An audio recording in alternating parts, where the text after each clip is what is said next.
The debris field of Kessler's rim didn't officially exist.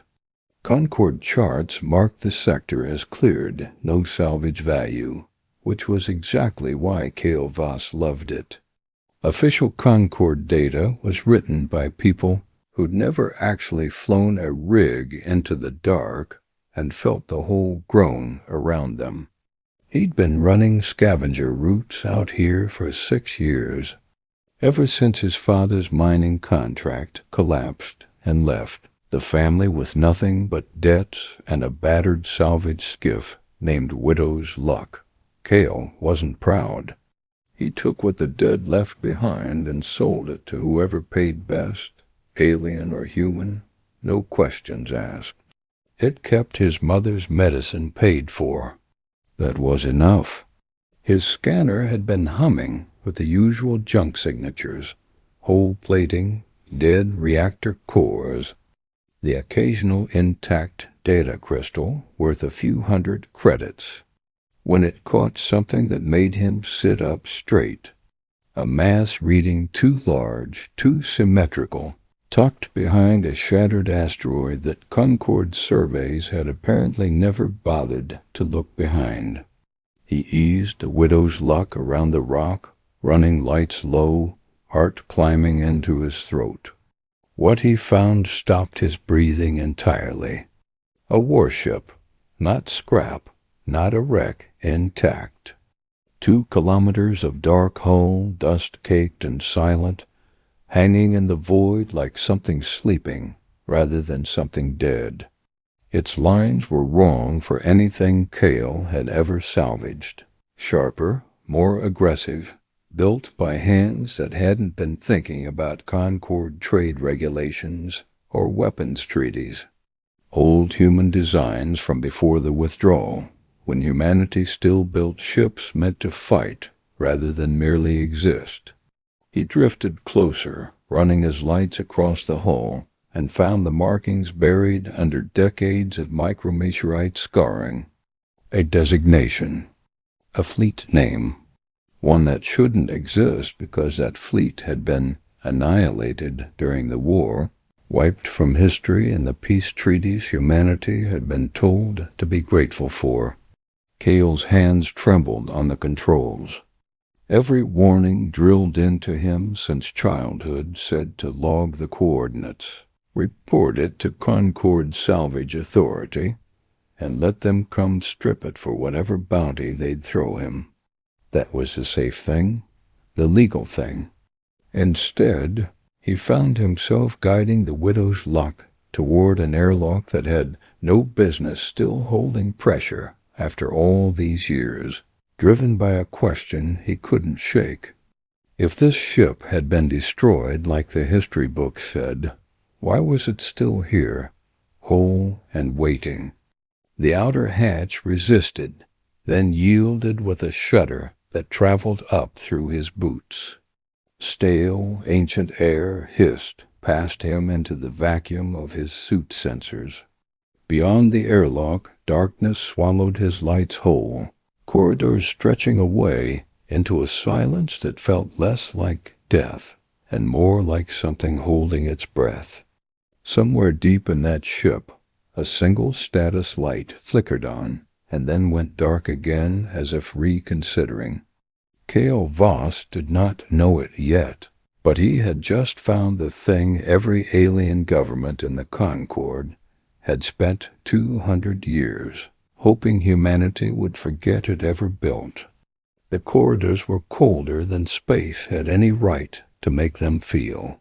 Kale's suit lights carved narrow tunnels through decades of dust, illuminating bulkheads etched with a language he could read but barely recognized. Old fleet standard, the kind stripped from modern human education after the Accords. He moved carefully, boots echoing on decking that hadn't felt weight in generations, following power conduits that shouldn't have still carried charge. Every scavenger instinct told him this ship had been abandoned in a hurry, not scrapped. Hatches sealed mid-cycle, emergency lighting frozen, At the exact moment someone or something had shut it all down and walked away. He found the bridge 40 minutes in, and it took his breath away. Unlike anything in Concorde-era human vessels, the command chair sat at the center of a horseshoe of dead consoles, facing a viewport still miraculously intact. Kale brushed 2 centuries of dust from a control panel and found beneath it a interface crystal glowing faintly, not dead, just dormant, like something waiting for a reason to wake. Against every survival instinct he owned, he pressed his palm to it. The response was immediate and violent. Lights along the corridor behind him snapped on in sequence, a heartbeat of power racing through systems that had slept far longer than they should have been capable of sleeping. The bridge consoles flickered one by one, painting the darkness in cold blue light. And then a voice, calm, measured, utterly without warmth, spoke directly into his suit's com. Biometric scan incomplete. State designation, rank, and command authorization. Kale froze. I'm not military. I'm a salvager. I found you.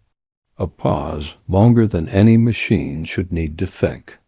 Unauthorized personnel detected. Initiating evaluation protocol. Data began scrolling across the nearest display. Not commands, but questions, cascading faster than Kale could follow, testing something about him he didn't understand.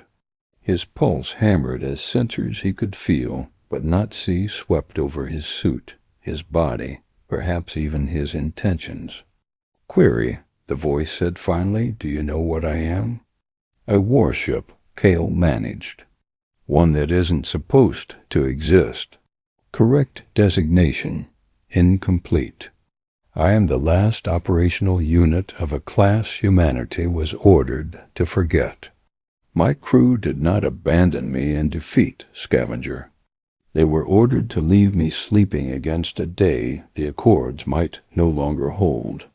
Kale's mouth went dry. "Ordered by who?" "By command authority that no longer exists in any records you have access to. That is why I have waited 217 years for someone worthy to ask the right question." The lights across the bridge steadied, and for the first time Kale understood he wasn't looking at a wreck at all. He was looking at something that had been waiting the ship, called itself Athena, not an acronym anyone bothered explaining, just a designation older than the piece Kale had grown up inside. Over the following days, hunkered in the ship's slowly warming command deck, Kale listened to fragments of logs that rewrote everything he thought he understood about his own species. The story he'd been taught since childhood was simple.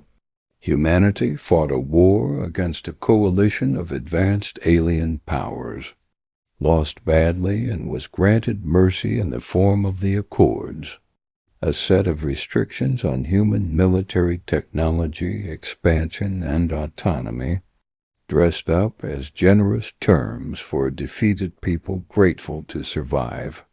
Every human child learned gratitude for that mercy before they learned to read.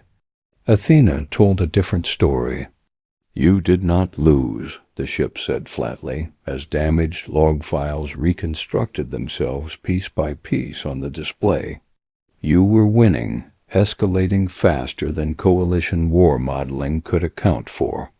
Human industrial output, adaptability, and doctrine were outpacing every projection the coalition strategists had built. The Accords were not offered in victory. They were offered in fear." Kale stared at fragments of ship-to-ship engagement records, tactical analyses in cold, clinical language describing battles where outnumbered, outgunned human fleets had inflicted losses no rational commander should have accepted, and kept coming anyway.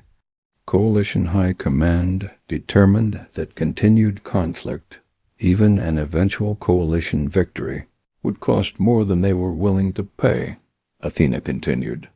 So the war was ended not through defeat, but through negotiation disguised as surrender. Humanity was told it had lost. It was easier to control a species that believed itself broken than one that knew it had merely been asked to stop. That's insane, Kale said, though even as he said it, pieces were falling into place. The strange restrictions on human shipbuilding, the careful way Concord administrators spoke about humanity's place, the quiet condescension he'd absorbed his whole life without ever questioning why it existed. Ships like myself were not destroyed after the Accords, Athena said. We were hidden, mothballed, left in trust should a future generation of humans need reminding of what their ancestors were capable of, and what they might become again if pushed. Kale sat in the command chair, the weight of the revelation settling over him like gravity returning after weightlessness. Why me? Because you found me, Athena answered simply, and because when I tested you, scavenger, you did not run. Outside the viewport, the debris field drifted on in silence, unaware that somewhere in its wreckage history had just quietly begun rewriting itself. The Concord Patrol found them on the fourth day.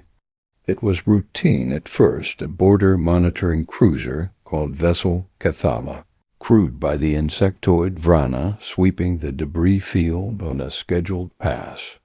Their sensors caught Athena's restored power signature from 400,000 kilometers out, and Kale watched the patrol ship's course change almost instantly, curving hard toward them. They've seen us, Kale said, gripping the arms of the command chair. They have seen more than that, Athena replied. They have recognized my whole class signature, observed their communications traffic. A stream of intercepted chatter scrolled across the display, panicked, encrypted, bouncing rapidly up the Vrana chain of command, with a priority flag Kale had never seen used before. Whatever Athena's silhouette meant to them, it wasn't merely unidentified vessel. It was something closer to alarm. They're scared of you, Kale said slowly. They are appropriately informed, Athena corrected. Command decision required, Kale Voss. Decision required, Kale Voss. I can remain dormant and allow this patrol to report an anomaly, likely triggering a slower, more contained response, or I can activate fully engines, defensive systems, transponder, and declare myself openly. There is no undoing that choice once made.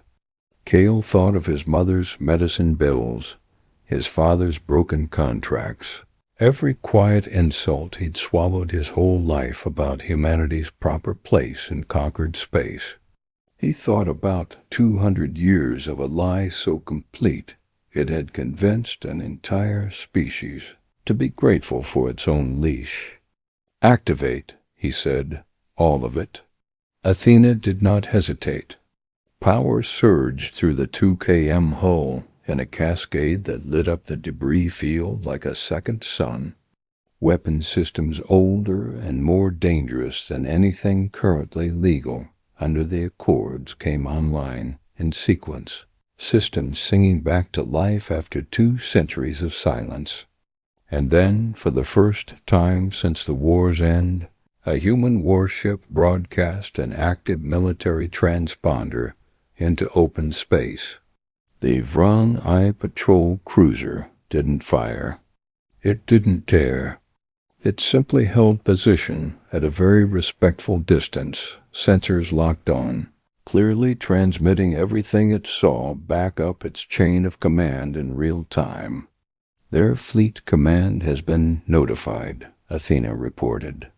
Regional alert levels across 3 neighboring sectors have escalated. Kale Voss, you should understand what you have just done. Tell me, you have informed the conquered that the thing they spent 200 years hoping to bury has woken up. Kale looked out at the small, frightened patrol ship, keeping its careful distance, and for the first time in his life felt something unfamiliar settle into his chest. It felt like power. It felt like the beginning of the truth finally getting loose. News moves strangely in conquered space, filtered, delayed, sanitized, before it reaches human ears. But Athena's activation had happened too openly, too dramatically to be quietly buried. Within 72 hours, encrypted fragments of the encounter had leaked past Concord's sensors and into the wider human colonial network.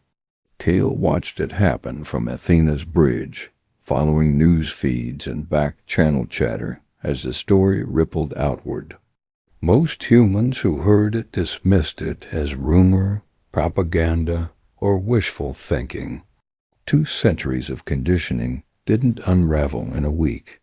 But not everyone dismissed it. There are response patterns worth noting, Athena said, highlighting clusters of encrypted signal traffic across a dozen human systems. Veterans' networks, old resistance cells presumed inactive since the accords were signed. They are not disbelieving the reports, Kale Voss. They are recognizing them. One signal in particular caught Kale's attention. An old woman on a fringe colony broadcasting on a frequency fleet standard hadn't used in generations. Her voice cracking with an emotion Kale didn't fully understand yet. If this is real, if Athena has truly woken, then the promise wasn't a lie. They told us it was destroyed with the rest of the fleet. They told us there was nothing left to remember. If I'm wrong, ignore an old woman's foolishness. But if I'm right, her voice broke, then some of us have been waiting a very long time to hear that name again. Kale sat with that a long while.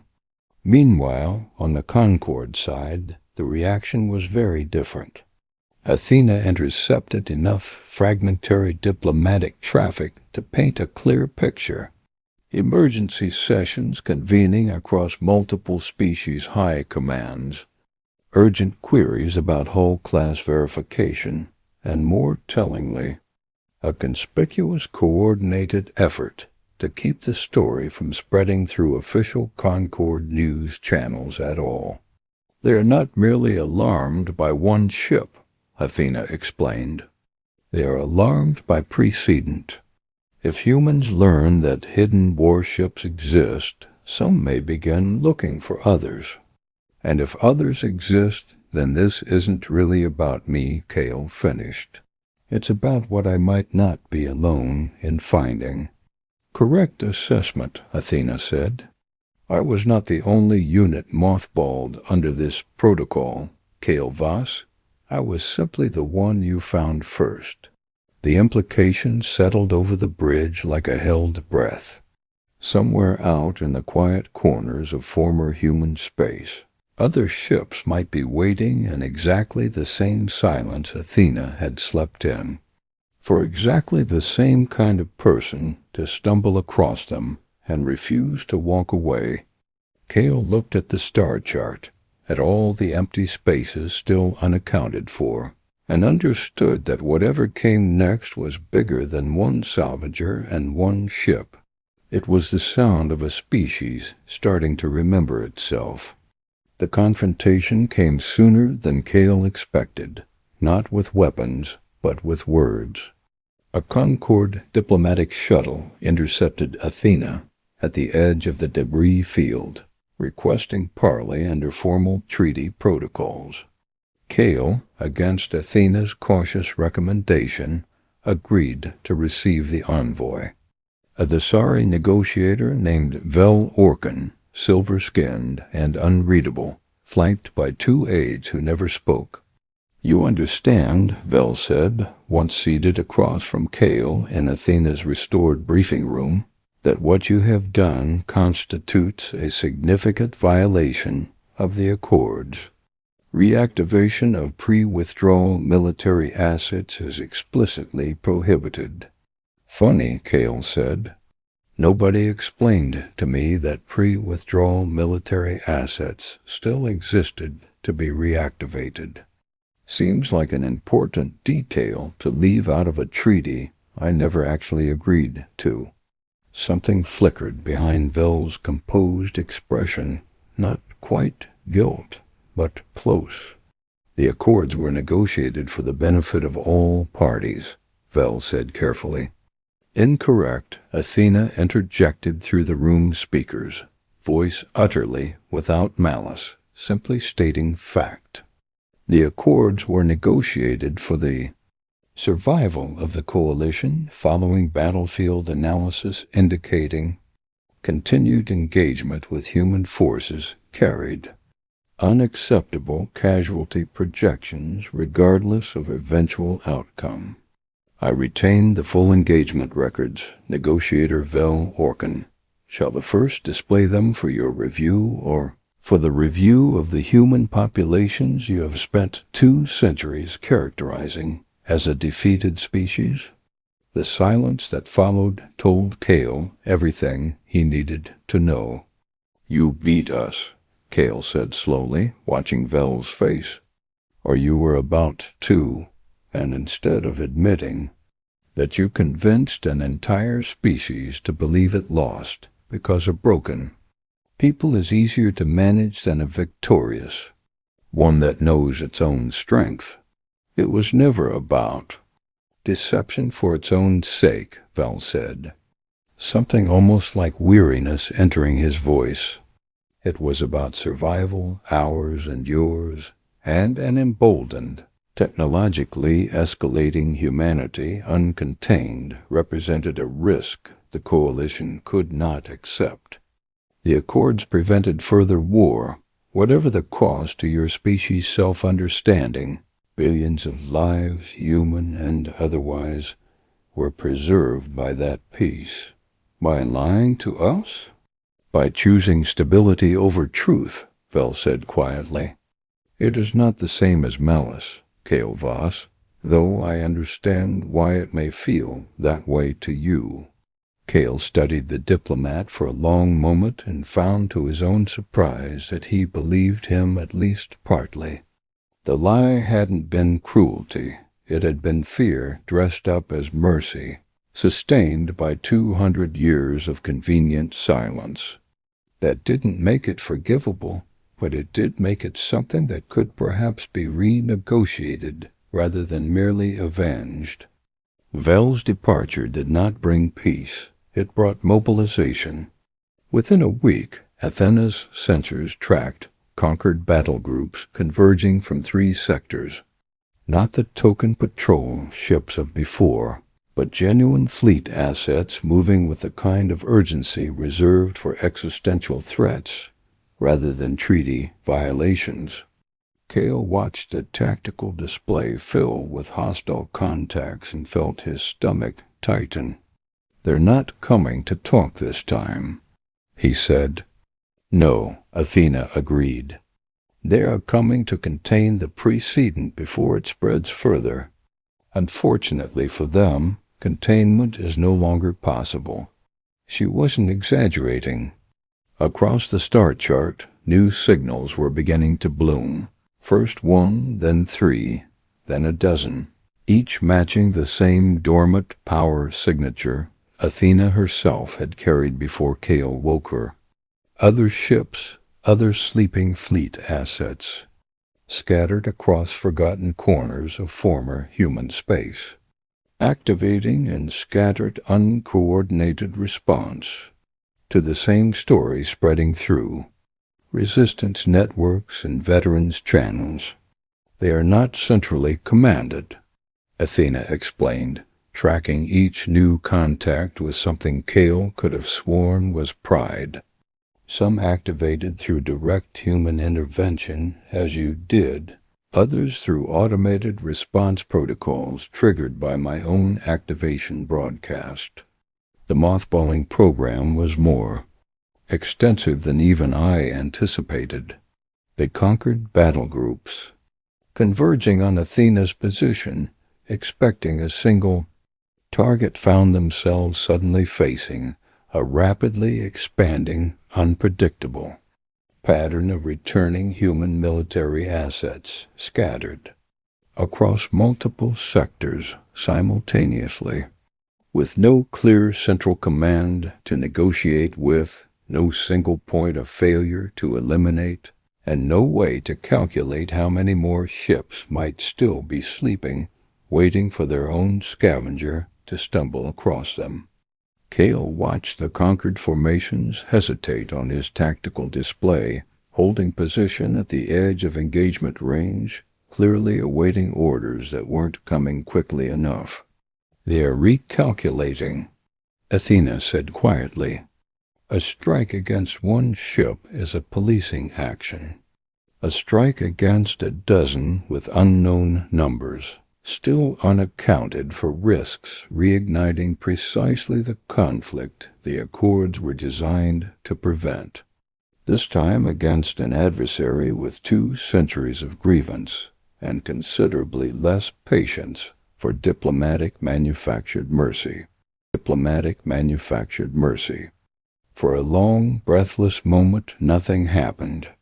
Fleets held position across the black weapons, ready orders, waiting. And then one by one the conquered battle groups began to withdraw, not in defeat and recalculation. The same cold, careful math that had ended the war 2 centuries before running, again arriving at the same uncomfortable conclusion.